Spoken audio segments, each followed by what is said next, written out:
Hello, everybody, and a very warm welcome to all of you. I'm Shweta Dubey from greytHR, and I'm really excited and delighted to be your moderator today. Thank you so much for joining. For those of you who are, joining us for the very first time, let me just take a moment to share what we are about at greytHR. Please have a look.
Okay, I hope you all enjoyed watching our latest brand film. So today's webinar is brought to you by greytHR in partnership with Inditech. And we have chosen a very relevant topic in today's time, that is creating psychological safe and high performing workplaces. So before I dive into the topic, let me quickly run you through how the session will flow.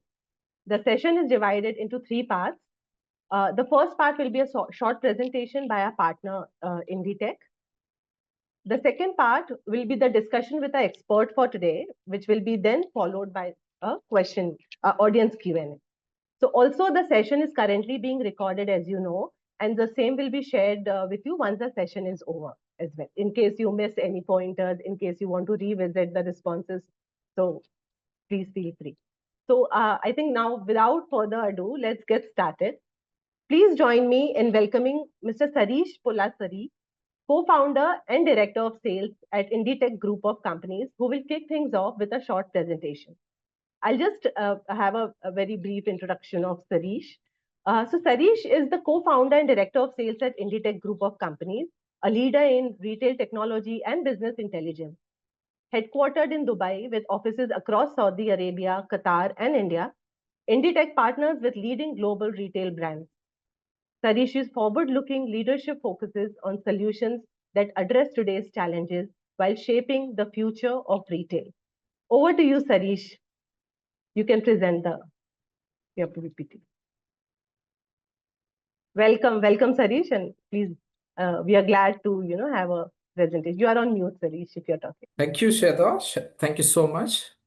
So good afternoon, great people joined here today. Assalamu alaikum. A wonderful presentation, Shweta. The points which I noted, you already explained. So now I'll start from somewhere else. So once again, my name is Sarish, a director and co-founder of Inditech Middle East, Inditech Group of Companies. Well, a great topic called creating psychologically safe and high-performing workplaces by Zara. So we all are looking forward to see that. So before that, thank you, Shweta, giving me 5 minutes. Well, joined the IT revolution with a slogan in 2010. We started our journey in Dubai, born, raised, spread it across the globe. Having offices in Dubai I believe you can see my screen. Okay. Having offices in Dubai, Riyadh, Cochin, Doha, and partners offices in different part of the world, supporting 2000 plus happy customers, having 1000 plus retail brands onboarded, with 20 plus specialized IT solutions, and having a legacy of 15 years of tech product and tech retail management solution in this market. We are standing with very proud today. We are engaging and we are one of the leading partner for greytHR in this region. Well, Inditex started with a ecosystem, building an ecosystem for retail industry. Started with Retail Pro, one of the leading inventory management and point of sale solution, which starts helping all the retailers across globe, spread it in 130 plus countries. Especially in Middle East, about 300 plus retail companies are using our solution. When we started Retail Pro, that was not alone enough to be successful for our retailers. So building an ecosystem to become all the customers to a success journey helped us also to be successful in the market. Well, a journey started with Retail Pro. We ensured that how to retain their customers by bringing Op Culture as customer engagement solution, by bringing Retail Next as in-store analytics solution, or bringing payments Adyen as a payment solution provider, or bringing Pine Labs as gift voucher solution provider, or Retail Link as a global e-commerce platform, or Story as a light point of sale, which can sit on top of any point of sale to serve the customer very fast, or your physical inventory requirements, or your hospitality requirements, anything in that matter where customers are there. A customer-centric solution provider, especially in specialty retail, shopping malls, and any various industries. Well, recent past or recent 5 years, we are into data and BI industry as well. So we collect all sort of data, those who are looking for data management and success through quantifying the data. Today, I'll talk about only two products because it's all about HR and its HR association. So Metrics, we've been Metrics partner for last 10 years.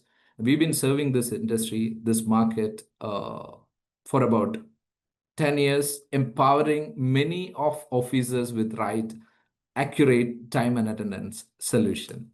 Along with that, now one solution provider who gives hardware and software, which makes us very more relevant in this market. Well, last year, when we started associating with our partnership, though we've been engaging for quite a long period of time, but last year we engaged with HR, greytHR. We ensured that onboarding right skill sets, pre-sales, sales, techs. It took a while for us to build ourselves to be ready for this market. And once we're ready, we started marketing ourselves. So initially, all our 2000 customers or plus were engaged, and we are getting high response because it gives one point of contact for its hardware and software. I'm looking forward to have much more success in coming days. Well, as I mentioned, a single provider for HRMS solution and access control is always a dream for any customer. And Inditex can provide you that to any extent. Well, few of our customers in this market, well, all MR malls or Aldar shopping malls, which is about 57 plus shopping malls. MR has got Dubai Mall, Marina Mall, Dubai Hills Mall. You name any mall in this market, we are very well connected, and they use many of our solutions.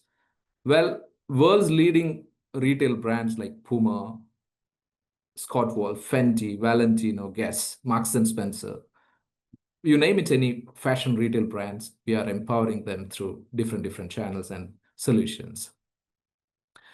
Well, if you give me one whole day, I have things to talk about, but today it's all about we are going to listen Miss Zara Brooks, and if possible, we can see Loop on once again.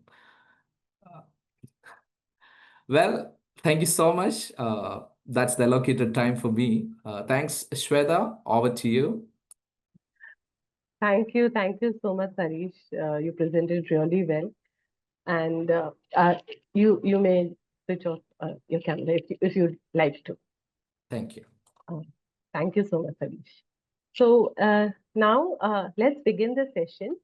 Um, so when we think about high performing teams, we often think about targets, deadlines, or results.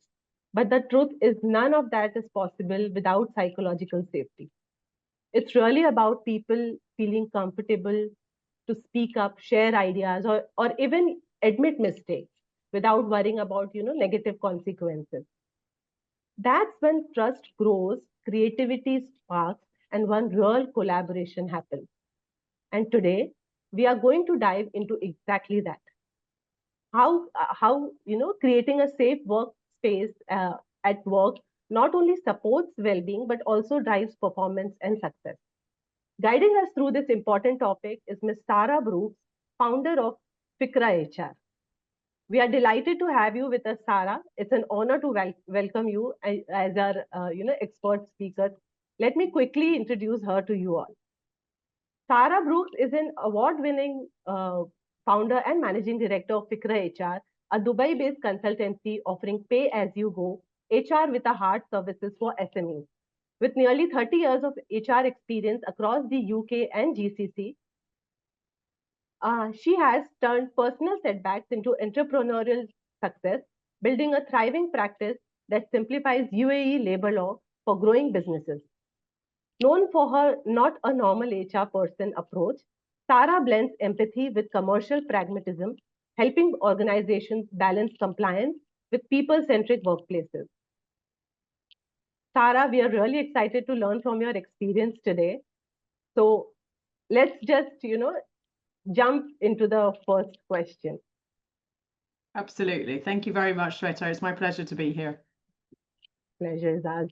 We are very excited to learn about your insights. So I'll just, pop the first question immediately. Please do. So, my first question is, Sarah, why is psychological safety, according to you, such a critical foundation for building a high performing teams?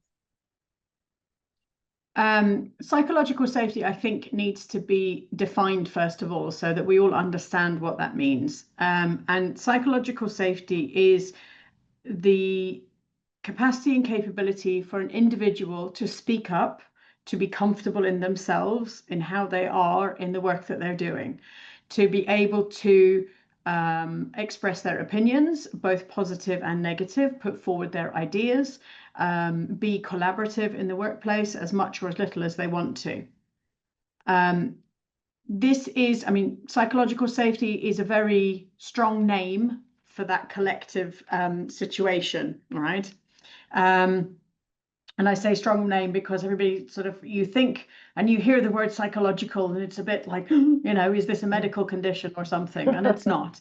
It's just a term for this conscious, subconscious way that a person feels, right? It's not about whether you're hot, you're cold, you're hungry, you're tired, you're whatever. It is about your mental state and how you feel. Now, why is this important? More often than not, companies that have high levels of psychological safety have individuals who are high performers. They have people who are allowed to perform, right? If we take an example and we think about our working environment, we think about our colleagues that we work with. And I think back to the times when I was a team member, and even when I was not just in HR as a team member, but working in operations in various companies as a team member, okay? And people would say, hey, I don't know why this guy always does that. Why can't we say something, right? And my response is, well, hey, why don't we say something? And generally, yeah, but nothing's going to change. Nothing's going to happen. Or I'm not going to speak up because somebody will think less of me or think badly of me or will make my life difficult, right? And these are very common phrases that I hear all the time from HR senior level professionals at my level, people who are junior to me, people who are in L&D, in operations, in finance, in whatever. And this demonstrates to me that people don't have psychological safety. The benefits of psychological safety, aside from the high performing elements, is the capacity to have a company that can and have individuals that belong within a company, right? Yes, having them engaged, It means that they will pick up on a mistake that you make before it becomes a big problem and an issue for the business. So they might see an email that's gone out with a slightly wrong or incorrect piece of information, or an advert. Okay, imagine the presentation that you've just done for greytHR, which was fantastic, and I loved the vibrancy of it, had a spelling mistake on the 3rd page and nobody told you. And you've just presented it to how many people? You have 300,000 viewers and what have you, and everybody sees this one mistake, but there was one person in the company that didn't say something. That is damaging your reputation by having a simple spelling mistake. It doesn't seem like lots, but in this day and age, people expect grammar to be correct and spelling, and it damages the reputation. So the capacity of one person to be able to voice, boss, I saw a mistake, we need to correct it before we put it out, or we need to change it now it's gone out, is psychological safety, and makes a huge impact on businesses.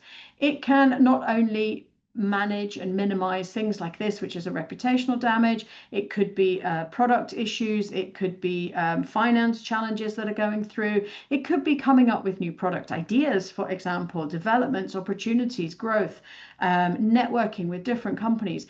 But if people don't feel safe to say things, then they're not gonna, and it's not gonna help your business.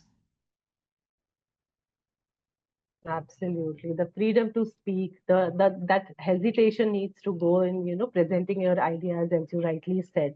That actually, showcases how psychological safety save that workplaces. So I think this response of yours really sets the tone for today's conversation, Sarah. It shows why this isn't just a nice to have, but I think the core of performance these days when it comes to employees.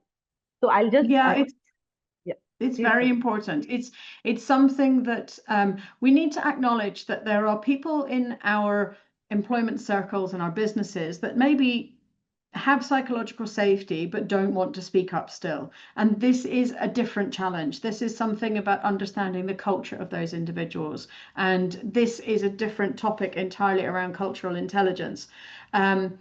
And being aware of the norms and the likes and dislikes of an individual, how they like to be spoken to or with or by, and what their communication is, what their hierarchical structure is, and things like this. It does fit in with psychological safety, because some people, even if they feel safe, will still not say anything. But it's worth to maintain that psychological safety at work and ensure that people feel as comfortable as possible. It will also mean that people who are happy in work will stay with you. You can develop that team, and you can actually move forwards and improve the team dynamics and logistics. Well said. Yes, yes, absolutely on with you on that, Sarah. So I think few people have raised their hands. I would request them to just share your questions in the Q&A section, and we will take that up, once the session it's over with Sarah. So coming to my next question, Sarah. So from your experience in the UAE, how do cultural and regional dynamics influence psychological safety at work? So in the UAE, we all know that we have over 100 different nationalities. And if we look at that, we have 100 different types of behavior, if you like. There are no two the same. There are some similarities between different cultural regions, if you like. For example, and let me just define what we mean by culture. Culture is not just your nationality. That is part of it. Culture, and your culture, is individual to you. Okay, so we take Shweta, we take Sarah, we take another person from the UK. That person's culture is going to be different from mine. There will be elements that are very similar and common traits that we have, but for the most part, there will be differences. And what has caused those differences? Our parents. What is our parents' culture? Maybe we were brought up by our grandparents or our aunties and uncles, or maybe our brother. They will, or sister, they will impact on how we behave based on their cultures. On top of this, you have our education. Did we go to school? How long did we go to school? What type of school did we go to? In which country did we go to school? Is it a home school? Is it somewhere else? For example, myself, I spent time, before I was 12 years old, I went to 8 different junior schools in 4 countries.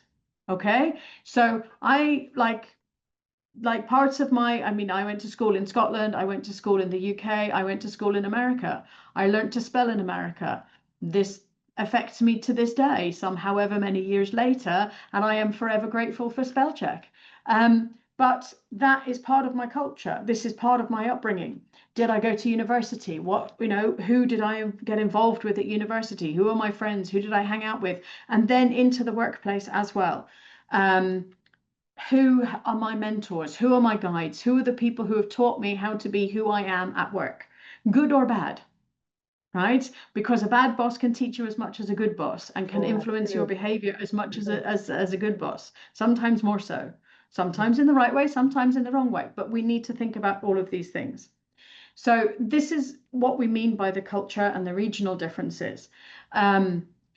We have 100, just at a base level, of different passport cultures. Never mind the nuances around Sarah, who has this type of lifestyle, and somebody else who has this type of lifestyle. Okay, so you have all of these things to understand, and it can be very challenging. There are ways that we can help ourselves and educate ourselves about the different types of behavior and different types of culture.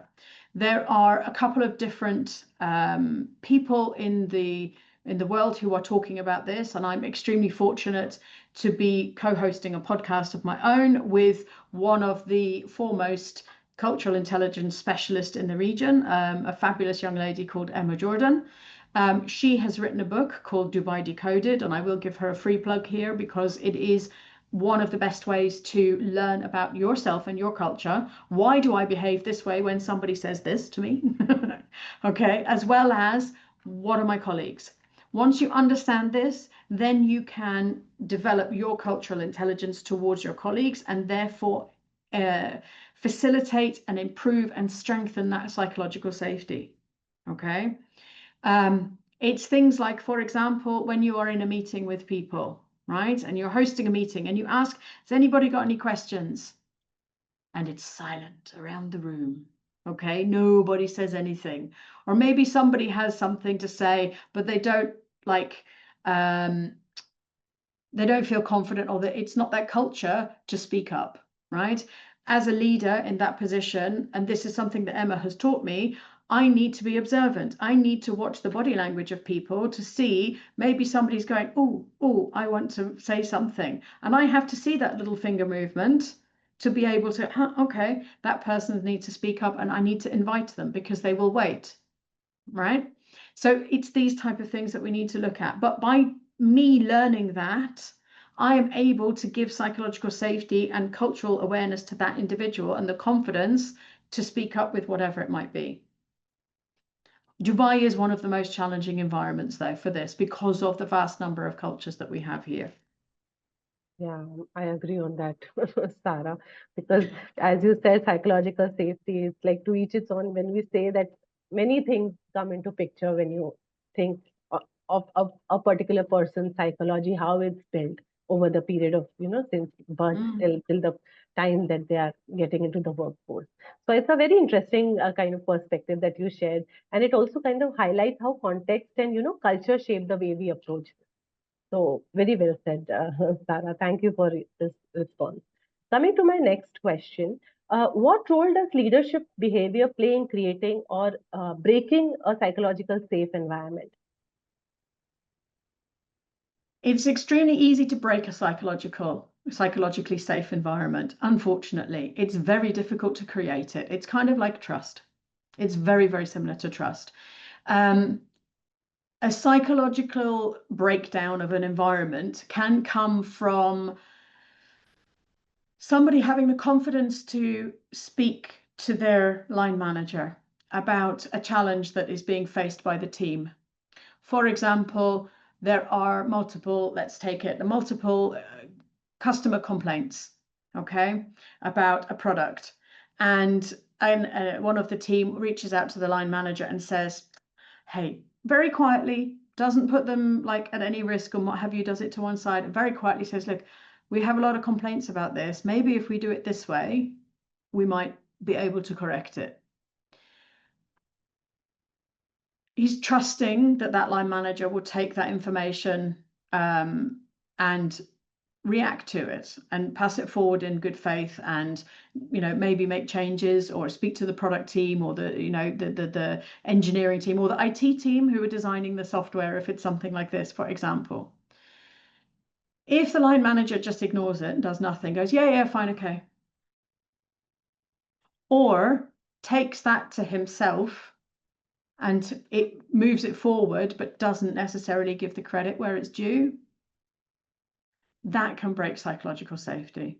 Yeah. It can also be if it's something that is a personal challenge that an individual is going, and somebody makes a joke about it or raises it up in front. Oh, Sharon's having a real problem with her timekeeping at the moment because her son is keeping her awake all night, in the middle of the team meeting, and that was said in confidence. That breaks that safety, right? And that person will never say anything ever again about anything, good, bad, or ugly. Will never. It is that simple and that easy to break it. To develop it, you need to learn your team's psychological safety boundaries, if you like, okay, in line with their cultural behaviors as well, so that you can tailor your conversations with them. Does Sarah like to be called out in the middle of a meeting, or will she come to you on the side and have a conversation quietly, or is she more likely to put it in an email? Does Sarah like to be presented with a gift in front of everybody as recognition, or just to have a quiet pat on the back, or a letter that's sent to her, for example, right? All of these kind of things, and these are quite particular instances that I'm giving, but they're ones that are very common, right? And they're the easier ones to talk about. There are many instances during conversations where and interactions, from emails to WhatsApp messages, SMSs, phone calls, conversations in the office, behaviors, right? How we might approach someone, whether we should shake hands or not shake hands, whether we should, men to women, women to women, whatever, put a hand on somebody's shoulder. That this is all cultural, but this is all about creating psychological safety as well. It's the whole thing together that causes and creates this. So true. There's so many smaller details that people should be aware of for a particular person, that is for each team member maybe. So absolutely, it does. Sorry to interrupt you. No And it can worries. also be something really, I want to say, unwork related. So for example, let's say you've got somebody in the team who is a vegan, okay? And you're going out for lunch, or you're in the team cafeteria and you're having lunch. Oh, she's always making a problem because there's never any vegan food for her, or there's, she's always got, whilst you might be making that as a joke, that person will not take it that way. And yeah, exactly. That's true. So being cognizant of that type of thing, making sure that people, your jokes sit well with everyone, right? And that people understand, well, this is just how you are. And it may feel very awkward in the beginning to do this, but the more you do it, the more you practice it, the better you get.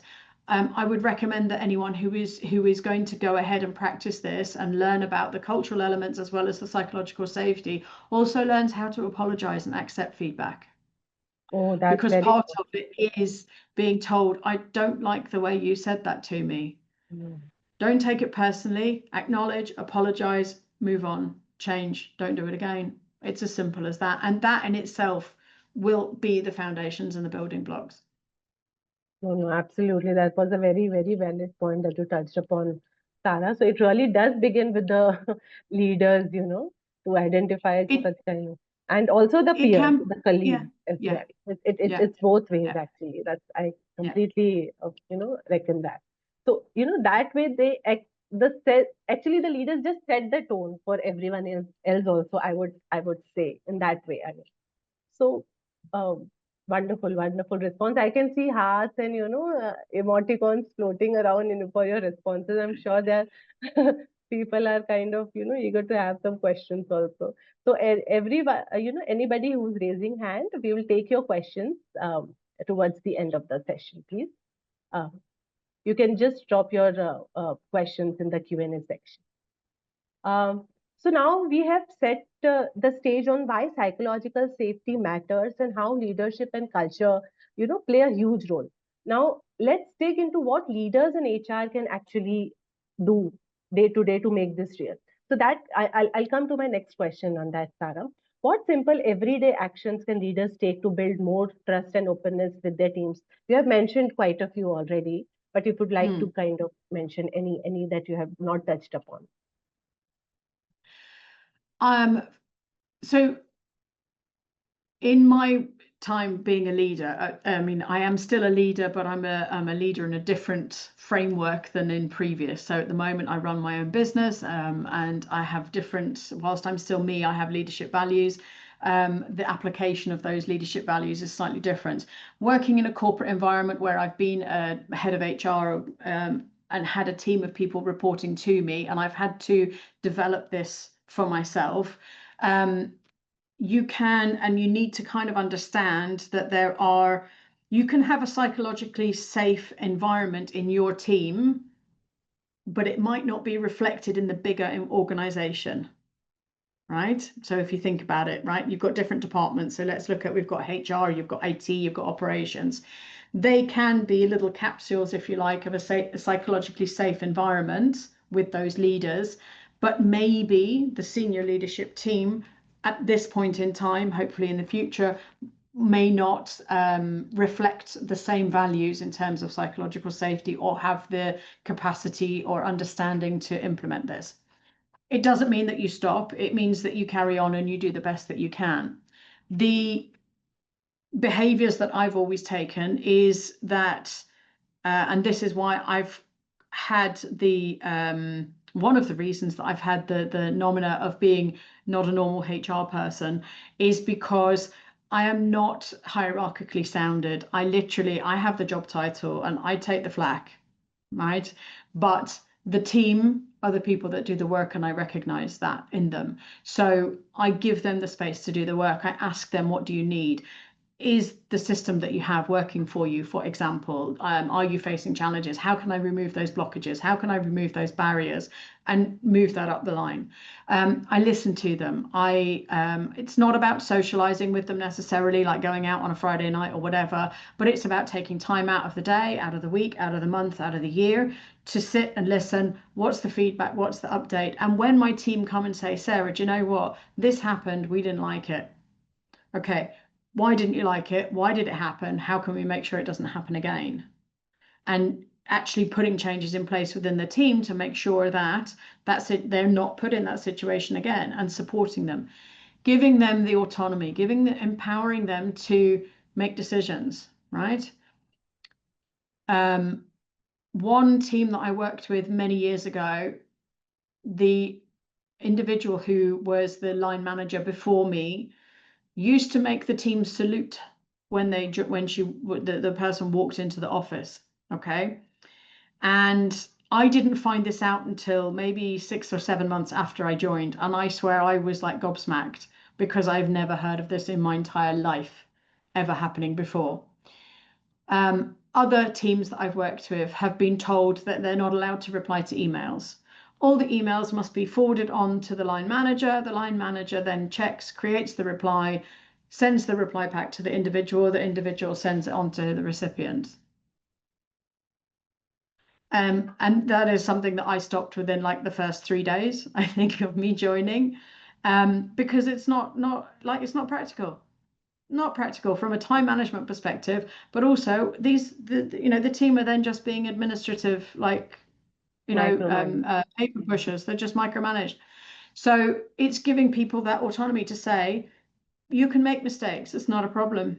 Learn from them, figure out why we made a mistake, make sure it doesn't happen again. We can apologize. People will forgive us. They won't forgive us. Yeah. Like, we're human. We're not robots. We're not AI. Even AI makes mistakes. So taking these kind of approaches and attitudes, right? Getting to know your team, getting to understand them, what they like, what they don't like, being with them, understanding that, okay, they're going to be late for work. It happens, but they'll also work late sometimes, and kicking them out of the office before you makes a big difference, right? People joke about having, HR is always having pizza parties, and really that's not employee engagement and stuff. I disagree a lot. A little bit of sugar, a little bit of carbs, a little bit of food, whatever it is a quick and easy way, and a relatively cost-effective way, budget-friendly way to give people something that they enjoy, right? Everybody likes KFC, well, most people do, or a pizza or ice cream or whatever. And, you know, just because it's Wednesday, let's go and get ice cream. You don't need to have a reason for it. And the more you do these things and take the care of the team, the more they will care for you, the more they will feel psychologically safe with you as their leader and will give back to you and allow you to grow and develop, will perform for you, and you will have the best ever. Absolutely. Many hearts and thumbs up for you for this response. And we need more I think leaders that's, like you, Sarah. I'm not sure if that's for me or the pizza, but you know. See, it's not ending only in the heart. Yeah. So, yeah, absolutely. You know, we need more leaders, as I mentioned, like you, Sarah. And I like that, you know, sometimes it's like those small daily habits that make the Yeah. biggest difference. You don't even notice that, you know, a smile or maybe a gesture can make such a huge difference in somebody's life. So we shouldn't Yeah. kind of underestimate those gestures and, you know, Yeah. ignore those. That's really a very Absolutely. valid thing to say, Sarah. So how, according to you, HR teams measure whether, you know, employees actually feel safe at work? It's very difficult because, as we know, with employee engagement surveys that we regularly put in place across our businesses, there are mixtures of responses that you get. You will always have those people who are very negative. You will always have those people who are very positive, and you'll always have those people who are dead straight down the middle. And part of this is actually demonstrating psychological safety, and part of it is demonstrating cultural behaviors as well, because individuals, even if it's anonymous, people don't trust it, right? They don't trust that it's anonymous. So they won't actually tell you the honest truth about what you're asking because they don't trust that it's anonymous. So any kind of metrics that you're looking at are not necessarily going to be the normal metrics that we'd use. You're not going to be able to look at an engagement survey and go, right, because I got this score, it means we have psychological safety. No, I would be looking at your exit interviews, right? This is where it gets interesting, because your exit interviews, people normally are leaving for personal reasons and they won't tell you. If you have a psychologically safe environment, they will tell you, I'm leaving because I've got a better salary at this company, getting this money, doing this job, or I'm leaving because this person keeps bullying me, or I don't like the way this person speaks. They will give you the honesty and the truth of the matter, right? If you have a whistleblowing policy, which I highly recommend individuals have a whistleblowing policy in businesses, it also contributes towards a culture of psychological safety. Having a formal structure for whistleblowing and grievances allows people, even if they don't want to do it on a more casual or sort of informal way, they can do it through a formal route, and they know they're going to get a response. That is an element towards psychological safety. How many of those do you get? How many times do you get somebody reporting? And it doesn't matter if the issue they're reporting is this big or this big. How many instances?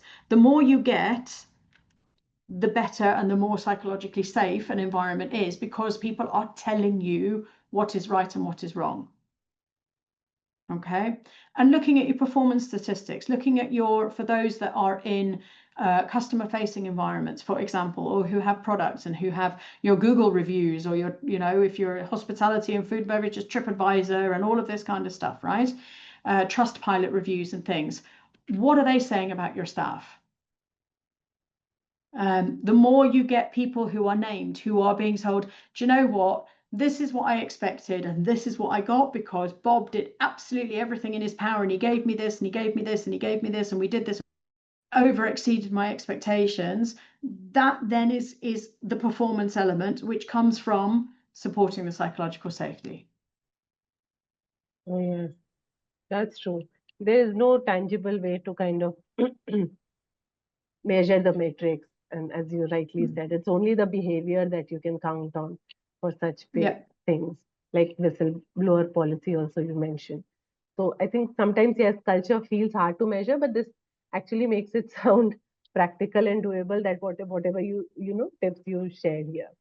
So I'm sure, I think many people would have been waiting for this response.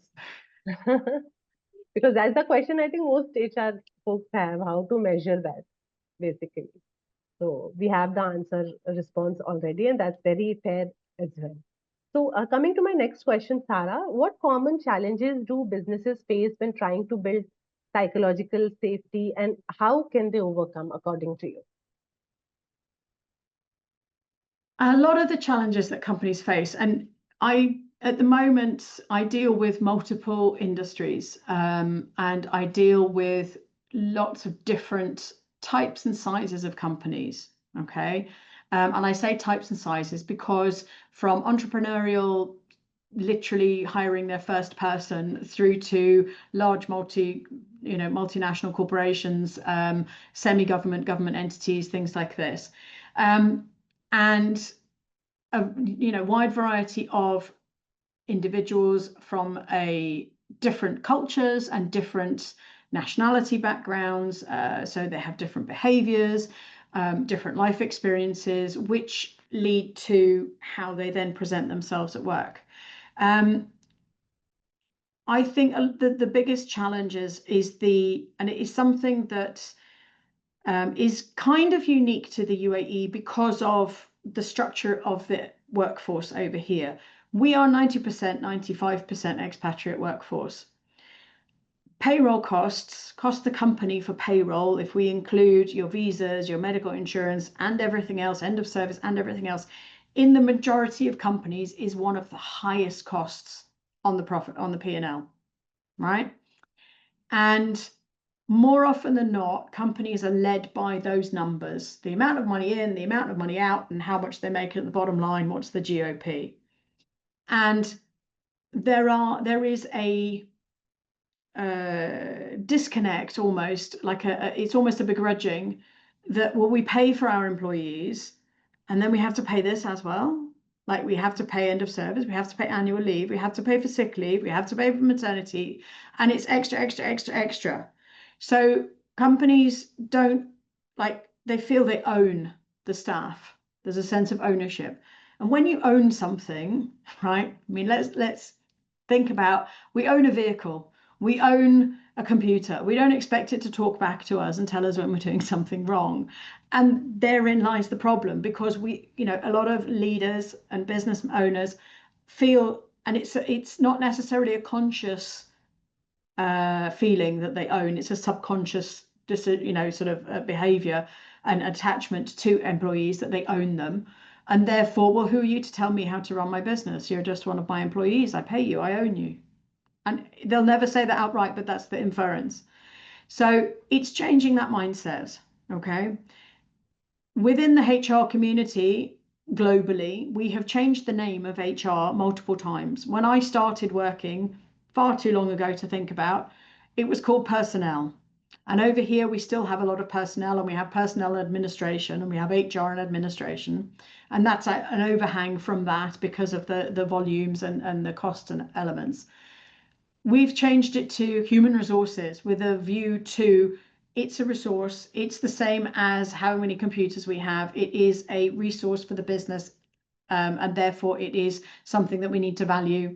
And then we've gone to human capital, and then we've gone to people and culture, and we've gone to talent and culture, and we will get another name for it eventually at some point, because it is all a mission to change that viewpoint of the people that work in the business. Now, my previous career history, I've predominantly worked in hospitality, and it's one of the things that I would always say to new joiners into hotels when I was doing orientation. What is a hotel? If you take the people out, it is just a building with lots of rooms, lots of beds, and lots of bathrooms. It's not a hotel. It doesn't become a hotel until you add staff.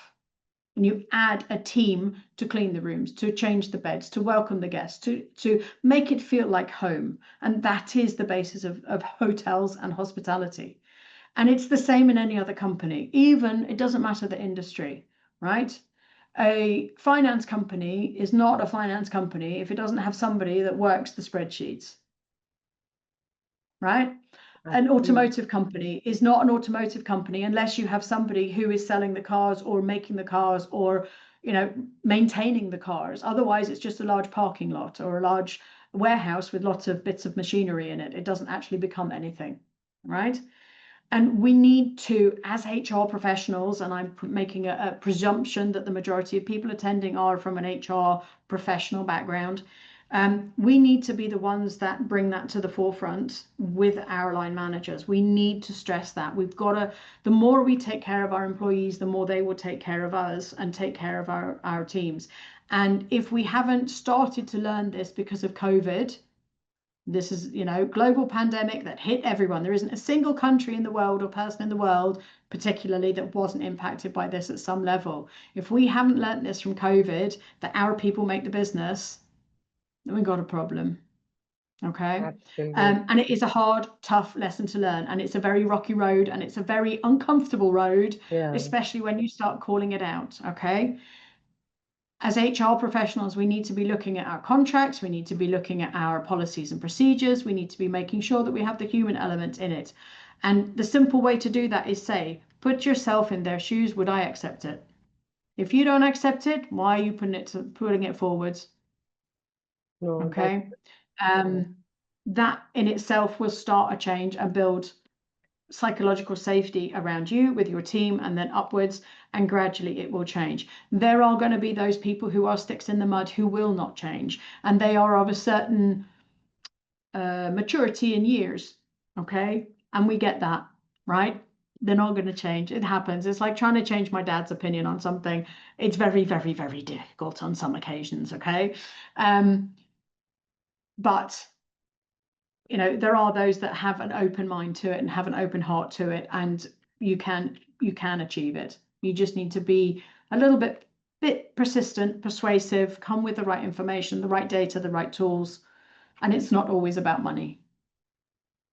Absolutely. Treat the other person the same way that you would want to be treated. That's, I think that's a very 100%, important. Shweta. Couldn't put it better myself. Thank you. So yes, that's something that I think that's a very key takeaway. We all know all this, but not everybody practices, unfortunately. So that's, I think, I'm sure everyone's thinking about these approaches now, they can use, and which brings us to a very interesting angle on how technology and data can help HR and leaders build a culture of trust. So that comes to my next question, Sarah. How can HR technology, according to you, help leaders better listen to employees and respond to their concerns? So there's lots of different ways, and with all the advancements in technology that we've got moving forwards, like I'm old school HR. I started in HR in a land before HR systems. Right? My first HR job was literally Excel spreadsheets and pieces of paper, and I had an email account, but I didn't really get emails. I was still receiving CVs by post in the UK. Yeah, right. No online applications back then. So I know where we've been and where we've arrived at, and can also envision the future. If we think about the tools that are in hand at the moment with products like greytHR, and this is not a like a sale pitch from me, there are many other HR products on the marketplace, right? But they are growing and developing. Use the tools to share information with your teams, right? We all have, well, I hope we all have policies and procedures, or an employee handbook at the very least, defined somewhere, right? Saved in a hard drive. Make it accessible. Use an AI tool so people can Google it, right? And I use the word Google, but you know what I mean. Can search it. Ask, well, how many days off can I get this month? What's my annual leave balance? How can I apply for annual leave, right? What happens if I don't take it? What happens if I need to go off sick? What's the minimum requirements that I need to do? Do I need a certificate? Put your policies out there so people can find out for themselves. Don't keep it under lock and key. And don't throw it at them when they do something wrong, because you're supposed to be sharing it with them, right? Use the tools that you've got.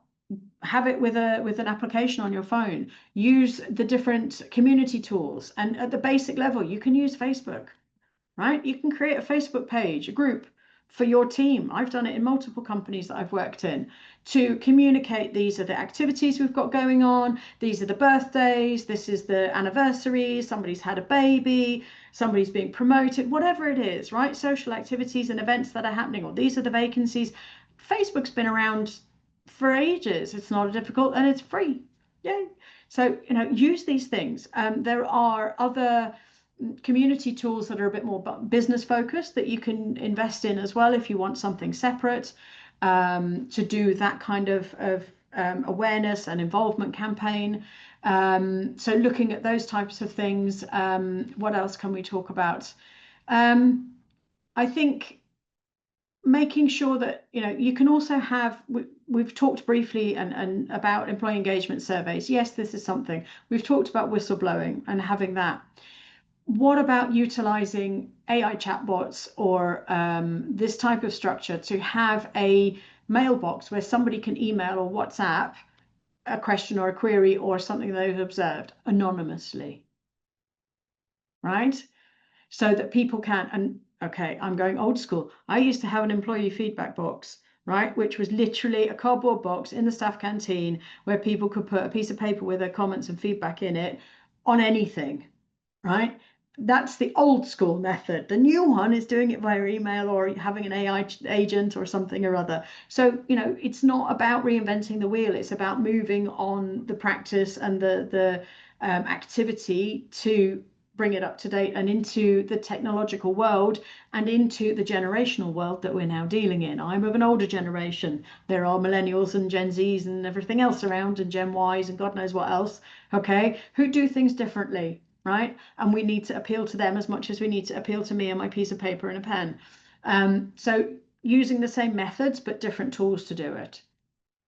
Absolutely correct. Actually, as you said, empower them with the right documents, policies that would benefit them, and also give, like earlier we just have that pat on the back. Now we have kind of online digital kudos and wishing them. Yes. Kind of. There's another tool called, if I'm remembering, called Red, which is a rewards tool, okay, and it basically acts as, line managers can give instant rewards in the form of coins, which you can then spend in a shop, and it's an application on your phone. Yeah. There's a tool called, if I remember correctly, Centimeter, okay, which uses emojis, and every morning you log in and you go, okay, I'm feeling super happy or I'm not so happy, and that information goes to your line manager, and your line manager can come and say, why are you not happy, what happened, if they want to, if you've got the right cultural awareness and safety to do it. But you can also say, I'm really unhappy with that person who's not even in your department because they did this was what happened. Or, I'm really happy, this person was such a support, we had a complete crisis meltdown and this person stood in and helped us fix it. It's not his job, he doesn't know anything about it, but he still came to help us, and you can reward people that way. So utilizing tools and products that are available, there's so many these days, really, everybody has a smartphone, everybody has a mini computer in their pocket, so there's no reason why we can't maximize and use that. Yes, there's financial constraints on some of these things, and I do appreciate that, but that's why I go back to, you can use pen and paper, right? Look up for a book called Good to Great. You can create a system around that quite easily, depending on your demographic of your workforce. If it is a pen and paper situation, then you can use some cards, tick boxes where they, this person's done this, and you put it in a box and it's like votes or something or other.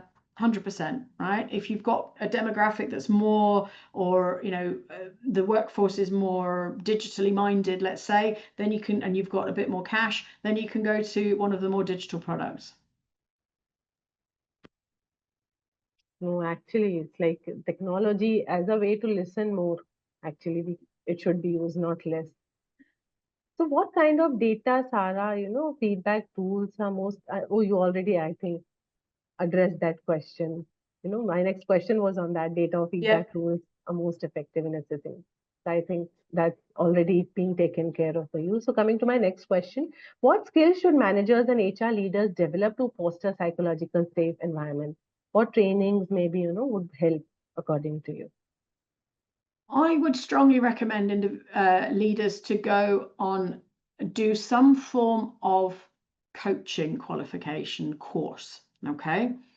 I'm not like, it needs to be something that's a little bit more than a $50 online training course, right?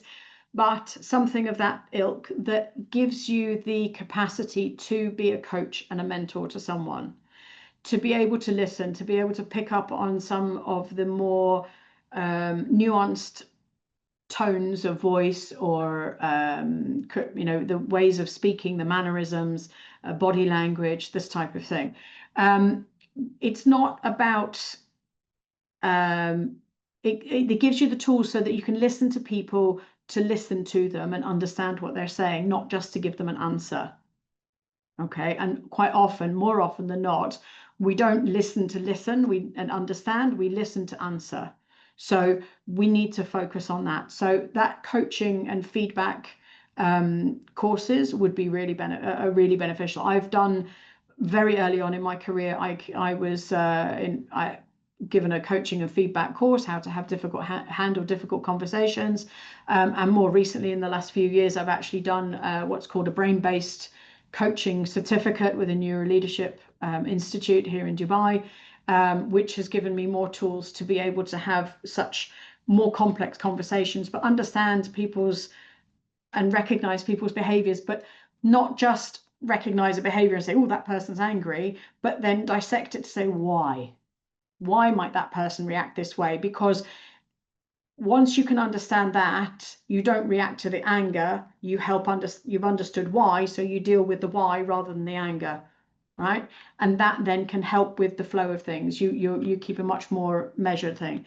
I would look for the cultural intelligence. So pick up Emma's book, for example. I'll say it again, Dubai Decoded. It's available Amazon.com or Kindle as well as an ebook, or alternatively, if you're in Dubai, you can pick it up in Virgin Megastores, I believe, and in the Japanese bookshop that I cannot pronounce in Dubai malls. It's not an expensive book, but it is very good. Genuinely, hand on heart, I've read it myself and learned something of myself and others from it. So the cultural intelligence element and emotional intelligence. These two, with the coaching and feedback, they kind of all go hand in hand. And they will give you, they are what I would classify as sort of HR soft skills to be able to support your teams. Further to this, I think handling difficult conversations is another good one. Being able to, and handling a difficult conversation is anything from a situation where maybe you've got someone in tears because their family, somebody is very ill, through to having to unfortunately make somebody redundant and having that side of things. But being able to have those conversations with people, the right things to say, the wrong things to say, how to de-escalate situations, and it's a high emotion discussion, and how to manage that is also extremely important. Absolutely. There's so much of learning that we did from this question of yours, Sarah. Actually, a great perspective. So I know we have already reached the time limit, but we have just one more question, Sarah. Before we close, let's bring it all together. And if you had to give one powerful piece of advice to leaders and HR teams, briefly listening, in what would that be? Whoever is attending this. With every decision, with every communication that you have with a line manager, with an employee, put yourself in their shoes before you do it. So sending an offer letter out, holding an interview, telling somebody they're made redundant, making the decision to make somebody redundant, putting together the package, for example,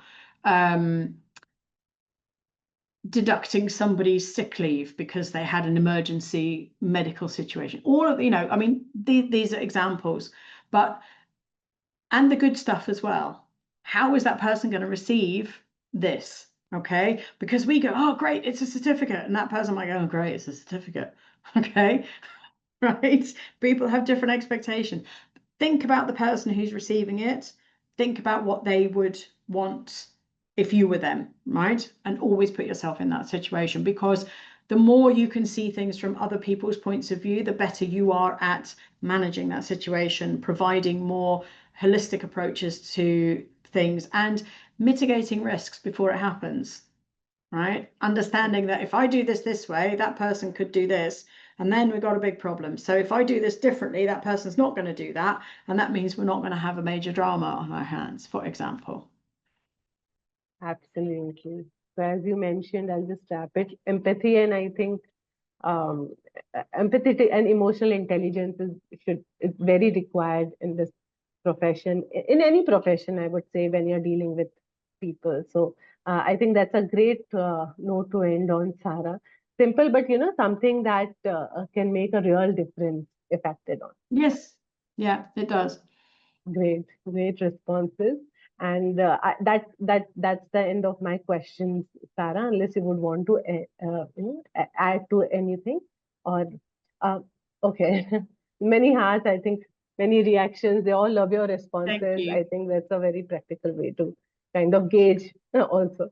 So before we dive into the audience Q&A, we will have a quick 10-20 second poll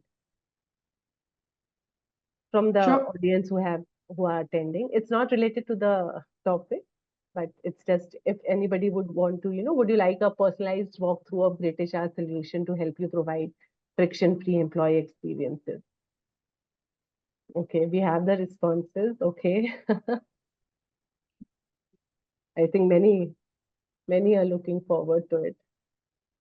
Your responses have really made, them think and want to have that. Great.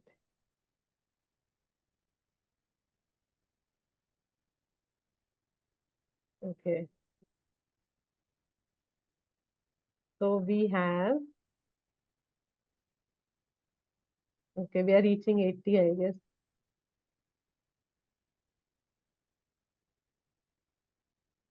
Around 79% of people would want a personalized walkthrough.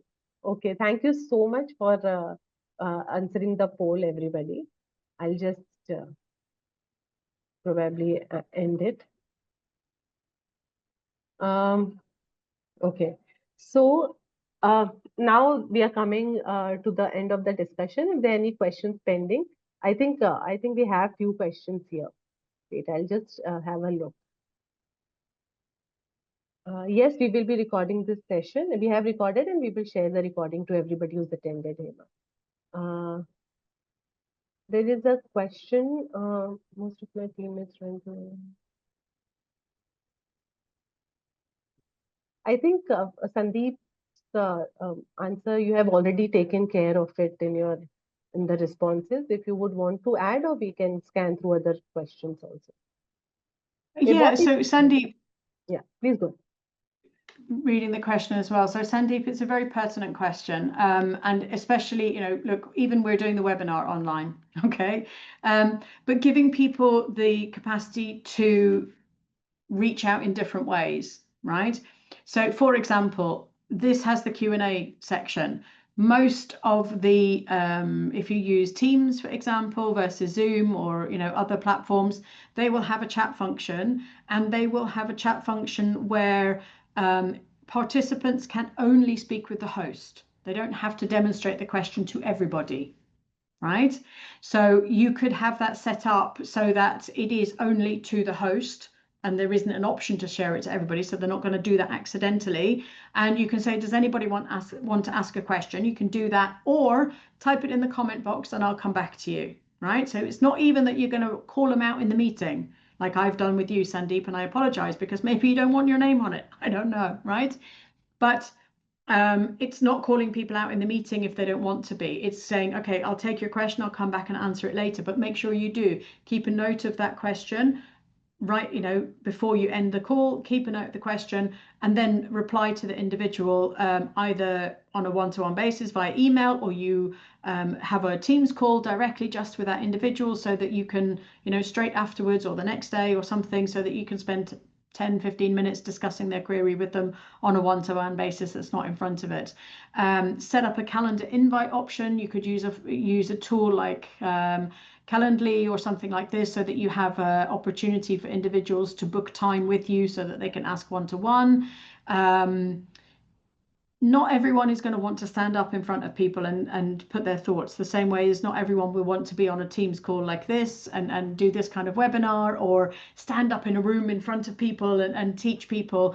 It's just not, some people are just not comfortable doing it, right? And we need to respect that. Forcing them to do it is not going to make them do it. It's going to make them resent you forcing them. So you need to find the right methods to allow them to communicate in a way that they want to, not the way that you want them to. Right. I think that answers the question. Again, I can see a few questions that you have already touched upon, so we shall not repeat that. One question is from Sameer Patil. Please check if you would want to take this. How to have a good rapport with your line manager and directors in HR? This Briefly, comes please. down to courtesy and respect, to be honest. And it's something that it's not easy, and it's something you need to work at, right? Don't expect that just because you have a job title, people are automatically going to respect you for that job title. Yes, you ought to get a little bit of respect, absolutely, right? But you need to build that respect and build that trust with them. And remember that it's both ways. It goes both ways, from them to you and you to them. If you show it to them first, that is stronger than waiting for them to show it to you. So understand their behaviors, understand what they like, comply with what they want, and then, you know, gradually over time, you will build that rapport with them. Maybe it's not about, and I would use a turn of phrase, sucking up to them or brown nosing them, if you like. Okay, it's not about buying them an apple every day, or bringing them coffee and things. Some, yes, absolutely, and if that's what they like, then that's what gets that relationship to a point. Then do that. But for many, it's not this. Right, and that's seen as, that can be actually a negative impact on your relationship with them.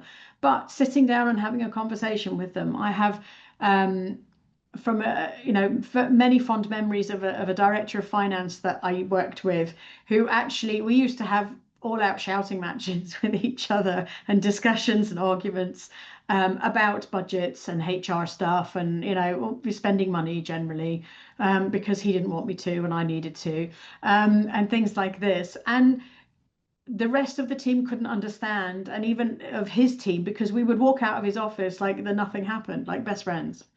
And it's having that emotional intelligence to go, okay, we're having a disagreement, but it's not personal, it's about work. So having that emotional intelligence within your relationships and understanding your line manager's emotional intelligence, their cultural behavioral elements, putting all of that together, you'll be able to have a good relationship with them. It is, and build a rapport with them. It is hard work. It can be really tough, but it's worth it in the end. And if it doesn't work, don't worry. Sometimes it is them, not you.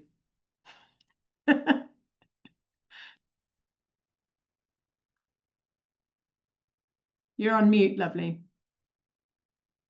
It's okay. Everybody does it once during the meeting. It's fine. Yeah. So I think we have one last question from Yasir.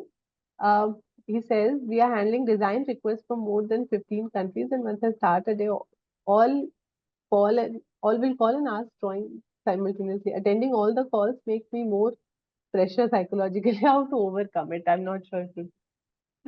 Okay, so what I would suggest, let's put it this way. So you've got design requests coming from more than 15 countries and everybody will call, right? So what I would look at doing is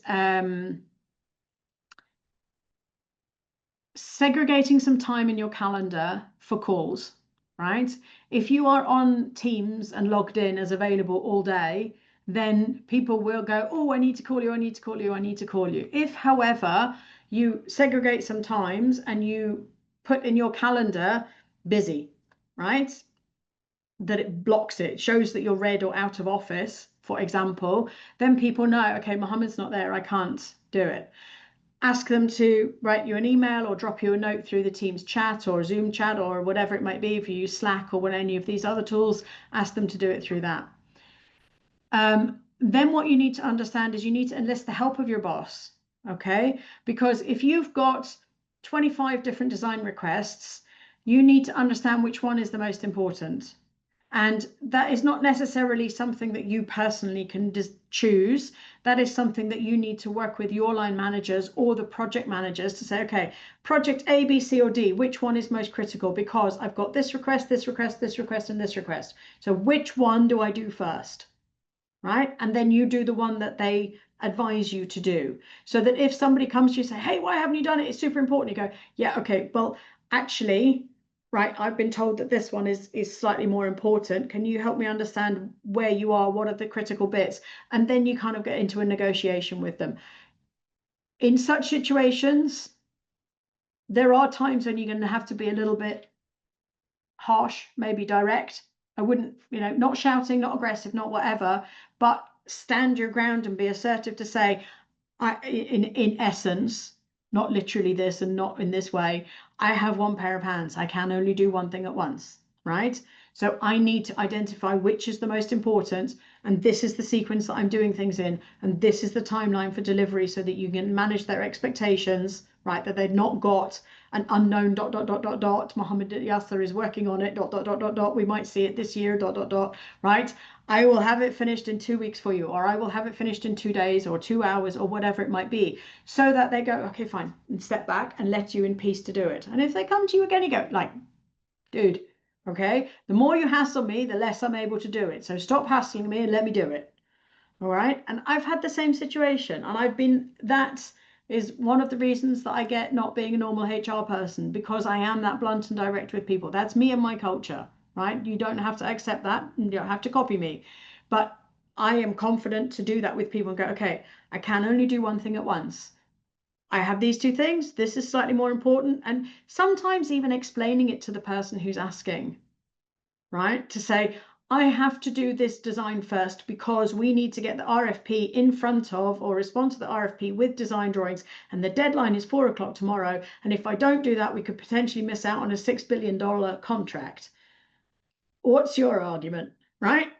Oh, well, it's just because we need a new design and logo for the coffee cups. We've been using, okay, so we've been using the same design for the last 3 years. It's really not going to be a massive impact if we delay it until 5 o'clock tomorrow afternoon, is it? No. Okay, so let me get this finished and then I'll move on to yours. So having that little bit of negotiation, all right? Understanding the priorities, communicating why something is maybe more priority than another, and having a little bit of confidence. Internal assertiveness. You don't need to be aggressive with the way that it comes. You can say it, as we always say from HR, you do it in a nice way.